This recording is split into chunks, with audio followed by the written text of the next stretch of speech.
Fantastic. You already got that investiture. It's great.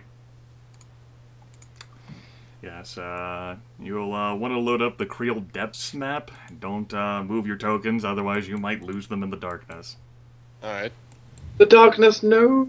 Hey guys. Hello. Yes.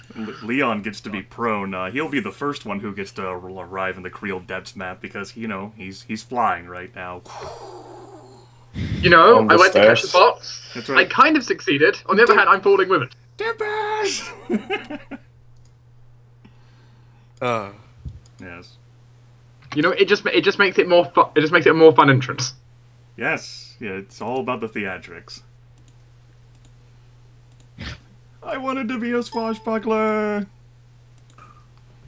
Why can't I take that class ability? Reminds me of how older versions of Dungeons and Dragons try to encourage the DM to encourage players who didn't get the ability scores for the classes they wanted. Like, maybe your character wanted to be a ranger. He always wanted to be a ranger, but his ability scores turned out bad, so maybe he's, like, allergic to trees. And so, like, all of his ambitions for being a ranger kind of went out the window. So he's a fighter. Allergic to trees. Goddamn pollen. Yes. Worst thing is you don't even get away from it just by leaving the tree. No, not really. Also, I got disconnected for some reason. Could you kick me? Alright, we're off to a great start already. I mean, it's not like we're looking to get into an action-heavy situation or anything. No. You should go ahead and knock you out. You've been knocked out, yeah. Yes, of course, Griffin God is on vacay, so he will not be joining us. Right. Well, I suppose this is the real battle. Plunk! Box. All these things we've encountered up to this point are just like obstacles and terrain shit. And I think this happened before as well, didn't it? I feel like we've At least this didn't happen while he was in the pit. Yes. I feel like this happened as early ago as Session 3, whenever you went to attack the bandit hideout. It did. Just a legacy. We took our first campaign loss because being without him. He hasn't been pulling his weight. It's all his fault.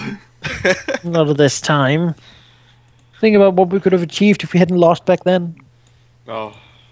If we hadn't had that setback. Sad. We could build We'd be this rich world right now. together. Yes, totally rich. Swimming in all of the money. Can I also use another recovery before we start? Sure, if you wanna recover it up, you're welcome to do so. You guys certainly had enough time for a quick rest before you went flying down the stairs. Except for Dark. Dark is being injured by the fall, so he can't take a quick rest while he's in flight. Not unless I activate Draconic Leap. This won't hurt that bad, but you already used Draconic Leap. It's true. It's already used. I need that ring. God damn you, Dwohurim! Got advanced last end of last session, right? You were. So now Dwohurim feels better than he has ever done before in his life. Yes, incremental advance for your HPs, of course. I feel amazing. Dwohurim, of course, didn't take a single fucking scratch last session. My God! I am putting my falling down the stairs here. Like the crash at the bottom is what gives me my extra power slot. Which are you sure? Anyway, but what? Are you sure I didn't? I think I did. I just did the dwarven fuck you and then get my free recovery. Yeah, you did do that. All right. Well, you didn't have any recoveries marked off. I suppose you had a free recovery. Yes, they're That's free. Right. You took the champion tier feat, which has just paid off so much. that is the best feat I ever took. I think. Well, like every battle, you just get a free one. It's. Well, have you ever needed all your recoveries? There haven't been that many times where you guys have burned through your recoveries. I think the last time that transpired actually was when you guys went in here. Yes, because some of us got down to using like 3 extra recoveries or something. Yes, you were going into the negative recoveries. They were really bad off, Goger. Yeah, just see what happens when I'm not here again. I was like, so all the obstacles plus like the gas and flesh golems they faced. This path was better. Sufficient to say. Also, now I have utility spells for this sort of thing. Instead of using all my having to climb down the spike pit and falling on my face. Featherfall did save Dark from some damage. But if you hadn't gone through the first path, Manaki, you wouldn't have gotten that ring. Yeah, it's true. I still have that ring. You do. As a matter of fact, you ring. do. It's a nice ring. We meet again, everyone, for the 29th session of our 13th Age campaign. Before we dive into the recap, I will inform you all of a rule change. Until I say otherwise, you may target individual mooks with your attacks. They all take damage as one mob, but if you have a power or spell, like Sheep has some things that are dependent on having multiple enemies, which allows you to target multiple enemies, then you could feasibly deal damage to the mob multiple times. So if you have something that allows you to attack like 2 people who are, say, engaged with you, and you could attack both of them, and they all have 1 hit point pool. They'll still act as normally, they'll move and attack individually, and it'll be a pain in the ass to disengage from them, but you can, say, like, target them all with, like, a lightning bolt, whatever, if they're all conveniently located for such. Alright, also, an apology, I made the mistake of cracking open a carbonated beverage, and I might be a little hyper right now. It's had time to sink in. We'll hopefully be okay. Moving on to recap time. Are there any volunteers, or should I roll the D4 of Destiny to determine who does the recap? I mean, the recap is easy enough. I can do that. Alright, Sheep. So, last time we were on a boat, traveling from Dragonhall from our successful encounter with both Chuk and the Druid back to, well, Newport, really, although we did plan to make a step at the island of Creel to take out that. On the boat, the captain almost got stabbed by some sort of cook replacement who thought himself an assassin but got overpowered. I'm still not sure what the hell that was about, but that happened. We reached the island of Creel eventually after a couple days longer than expected because the weather was really bad and stuff. But Elementals showed up, apparently sent by the Druid, and they pushed our ship. Which totally makes everything we've done worth it. Right? I don't know. Then we were at the Dungeon of Creel, where we just went in, did some Creel things, such as fighting monk bugs and chaos people. Not monk bugs. Puzzles, mysteries, pits. Those things happened, and now we're at the bottom level of the dungeon. Probably about to fight the creature that represents Creel or something. Yeah, I'll talk to him. You go ahead. We also bought some cages that we just left outside and didn't really do anything with. True. Geráck spent all those hours and time, hauling those here, although thanks to Tempus's insight, you were able to make it here about as fast as you could have, even if you didn't have the cages. All that work for nothing. Well, I mean, the door kind of locked behind us. It did. So it was not like we were getting out anyway. No. Okay. I guess you could try to knock some things unconscious here. Alright. The session begins immediately where we left off last time, as Tempus is compiling and compressing himself into a cube, and Leon, for reasons which are mysterious to everyone else, leaps out to catch him. And he loses his footing, he falls, and he crashes, rolling down the base of the stairs, while leaving you all significantly further up ahead, unless you want to jump off too, landing at the bottom of the stairs. I'll walk down in a dignified way. I'll run after him. Oh, alright, you're gonna run down, not. Well, let's see here. Remind me of the condition of your boots. You did take off your armor. What? Slippery, like goop. yeah, that thing. Yeah, that thing. Hence why Leon fell and True. Yes. I totally forgot about that. You see, God didn't. Would you like to rethink your decision? Yes, I would. Okay. I gently walked down the stairs. One step at a time on all fours. stepping over Leon, like... I slide down the stairs on my stomach. So we're going to handle what happens to Leon. Leon comes crashing down to the base of the stairs. You get a look around. It is eerily lit down here. Through and within the pulsating walls. The texture of the ceiling and floor and walls appears to be rubbery, a bit shiny, and maybe a little slimy as well. The door here is already open, revealing the small audience chamber, you reckon you could call it, that you had previously visited. Sitting upon his throne of indeterminate material, with 2 ornate tables on either side, is the thin and rubbery textured creature who identified itself as Creel, possibly for your benefit. It has its pointed chin perched on its slender right hand, and its head tilted sideways as its pupilless eyes regard you, perhaps with curiosity and or amusement.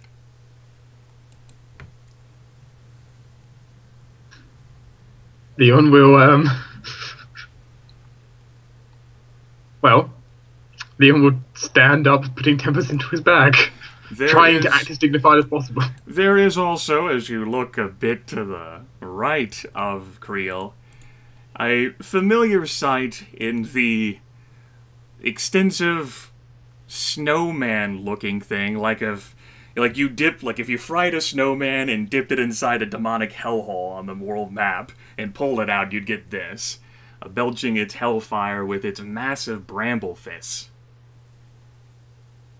Of course, the entity named the price of failure you initially encountered in the puzzle room in your first endeavor into this dungeon. He heard. There's the... What's that? The Ettercap. That does appear to be an Ettercap, yes. Haven't seen those in a while. I don't entirely remember what they do, but I remember they're probably not very nice. That one looks meaner and scarier than the one you encountered in the Wildwood. Priestess hates them, right? Yes, that is a thing. The priestess is not a fan of Ettercaps, no. That's what I know.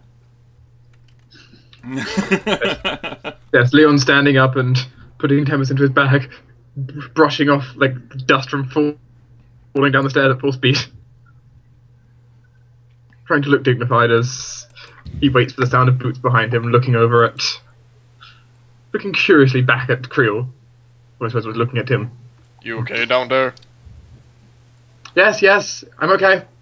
We're on our way. The head of the creature remains tilted, sitting upon its throne. Leon, creeping forward, will also notice another thing to Creel's left. A humanoid-shaped creature with horns, daggers, and a malevolent glint in its golden eyes. You'll also notice what appears to be the shape of perhaps one of those monk beetles you encountered on the top floor.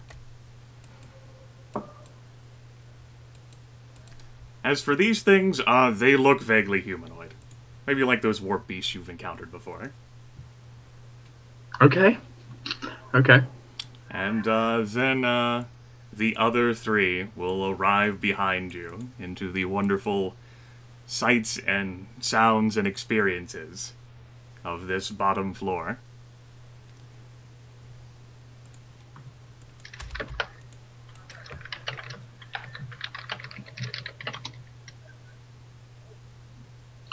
You took your time. We did not want to fall. You look good, Leon. I fell with grace. Right. Well, that's good.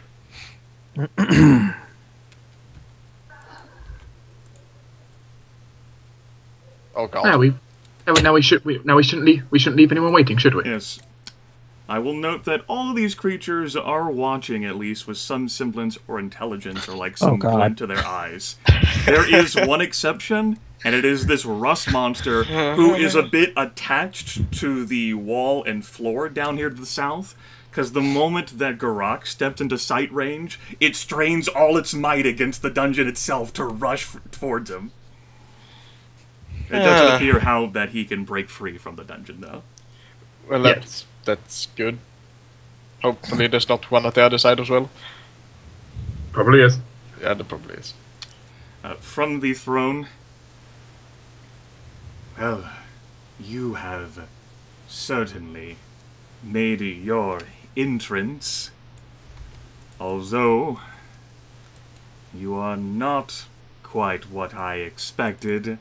Nevertheless, that is a good thing for us. We delight in being surprised. 2 new faces. Welcome to the depths of Creel. You may address me by that name, mortals. Aurelia looks very unimpressed. Does not respond.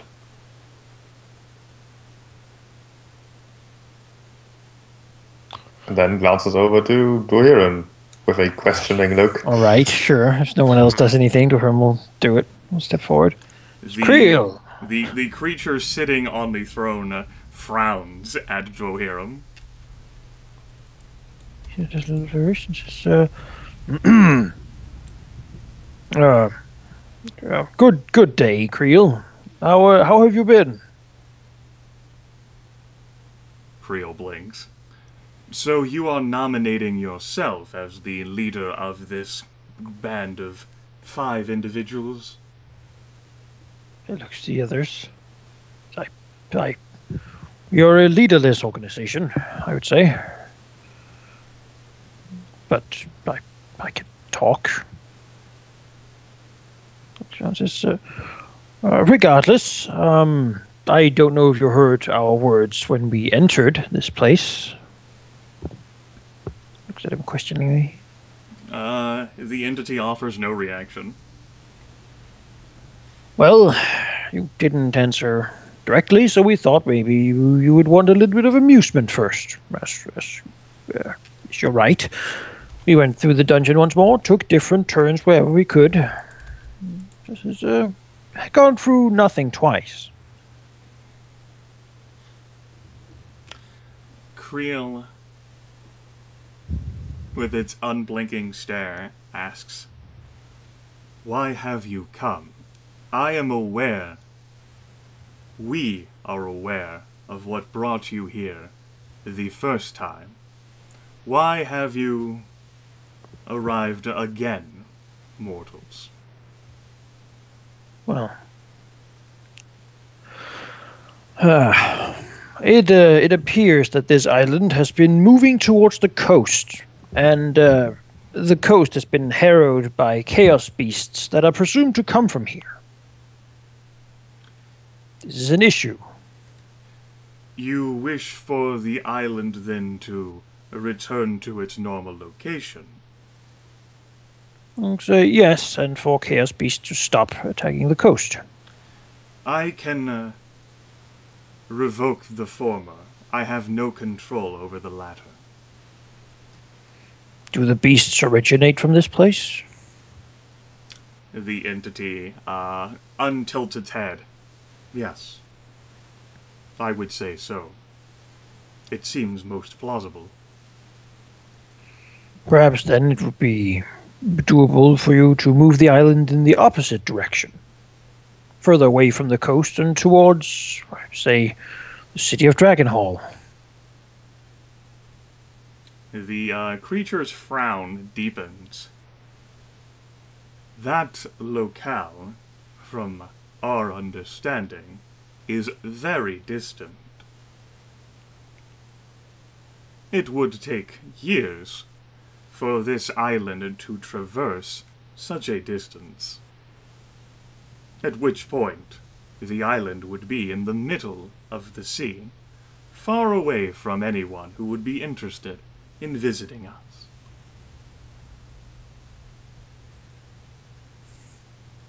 Well, at least moving back to the original spot, you would just do this favor for us? Creel's lips curl upward, revealing its numerous pointed teeth. We are willing to bargain. What sort of bargain do you propose then? Creel looks up at the ceiling, tapping its pointed chin. We have suggestions. You may have your own. We will offer our suggestions first. Your first option would be, we think, to take on that which you have missed. In your threes, it says, pointing at the cube, initial attempts here, and that is the impossible gauntlet. All 5 of you clearing said gauntlet would incur our favor, and we would relocate the island back to its normal position. Should you find this unsatisfactory, we would also propose that one of you two, it says, pointing to Aurelia and Geráck, the newcomers, face in single combat my champion. It then says, gesturing towards the hellish snowman.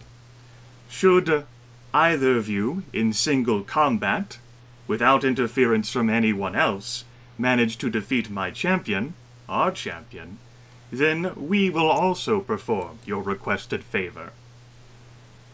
Finally, we offer that if you simply leave us the box, it says, gesturing towards the Tempus box, we will also perform this favor. Those are our suggestions. We shall convene to consider. We give him a slight nod and sort of move close to, huddle together so that Creel might not listen in on whatever we're talking about. Although he doesn't really know if the walls have ears, so to speak. It will gesture and the door closes. A wall of flesh. Nice here. So, we leave him in a box, right? No. What? We are not leaving Tempus here. I assumed you just... Yeah, of course. Well, I might be able to defeat that thing in single combat, but I don't know if it will... Looks to Dwohurim with a look of... So looks to Geráck up and down, just if you believe so, I don't know if it would be the best option, though. The real question is if we actually want Creel to relocate. If we could get him to relocate to Dragonhall, then that would be good, but... He did not say he would do that. He said he would return to his original spot. And that wouldn't really change anything, would it? It would make it as it has always been. We've never seen these Chaos Beast attacks on the coast before. But it did say he did not control them. Yeah, but if he went to his original location, I imagine they would do what they have always done, right? Which You imagine. It does not seem like the compromise you've worked out last time has worked out for long. And also a spawning pool of Chaos Beasts is not that good to have near to the city. So you would all suggest to open this door and... That's why we came here, isn't it? Came here to solve the problem. That can be done without the need to kill someone. Of course, but I don't see that as solving the problem, just prolonging the problem.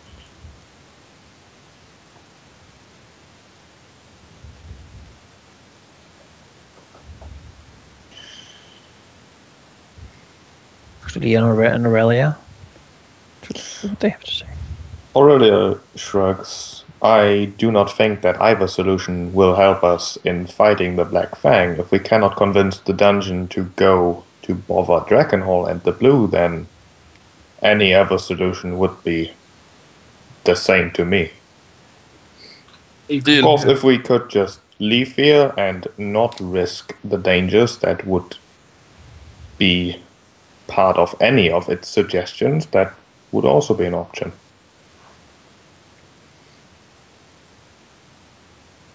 So do nothing and just leave, you say? Hardly a solution that I think you would be satisfied with. However, the question is whether it would be the wisest to simply risk nothing, risk enough for a reasonable compromise, or risk a lot to fix this once and for all. I think the decision lies with you. And we all look to Leon.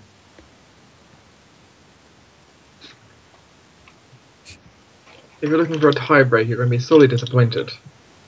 Because if we can't hit the Dragon Hall, if we destroy it or we simply send it back, neither really...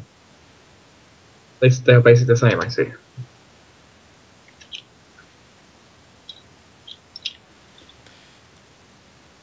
They've never before Chaos Beast come to land before it started moving. So if it goes back, chances are they will not be able to reach again. What's those thoughts? My thoughts. Destroying it might gain us allies in the future. How so? There are many that want this gone. Are there? The governor, for instance. Did he specifically say he wanted Creel destroyed? Or simply no more Chaos Beasts? Well,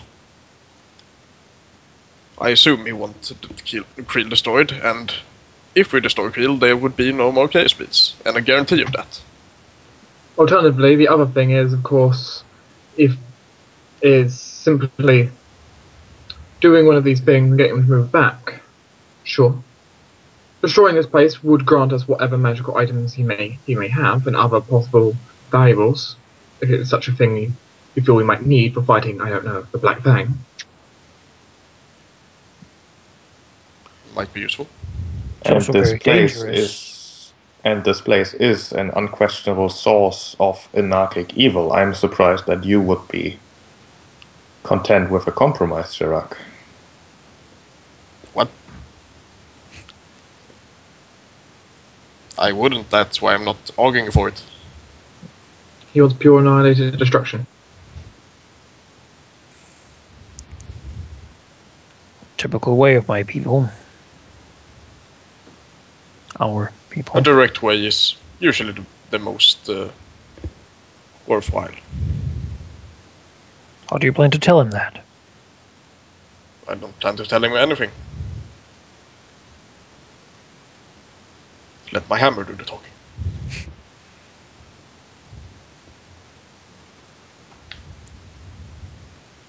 And if we die in here, this risk that could have been avoided, somewhat at least, then, well,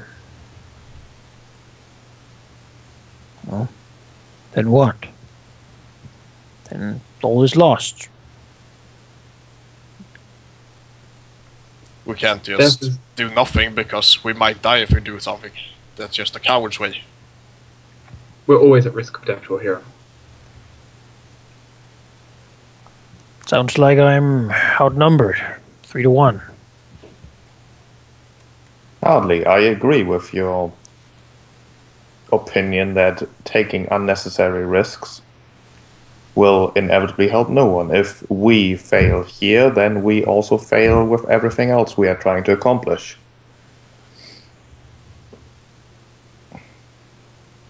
I was simply surprised that Geráck would be content with, as I said, simply leaving, if we had decided as such. I wouldn't be content with it, but if the rest of you wants to leave, I'm not gonna face all of that in there alone. Well, you could face it in single combat. I could. But if you die, we'd be unable to help you. Well, yes, of course. Kind of the purpose of single combat. So the question comes then, would you rather fight with all of us against all of that, or single person against one of that? Or all versus all would be claiming a different prize, of course. Exactly. I don't know what High me fighting risk, alone would high accomplish, reward. really. We can't really escape here if things go bad. Doors are locked behind us. Not to say that all your shoes are slippery, and this stair is pretty high. If we got to a lake, we could potentially, but only if we had time. We still have that teleportation spell, though. Yes, which works when we are submerged in a body of water and have a that's couple true. of minutes to spare. That's true. Unless any of you brought a portable bathtub. No, sadly not. I not like fighting when there's no option of escape if things go sour. Equally would the I never like fighting. equally would the impossible gauntlet, where I doubt we could simply get out, or actually any of these options. That's very true. Leaving isn't really an option either way, I suppose. The door's locked. We made it here with no point just turning back empty-handed. Going in here was a risk to begin with, and leaving empty-handed would be pointless. That is true.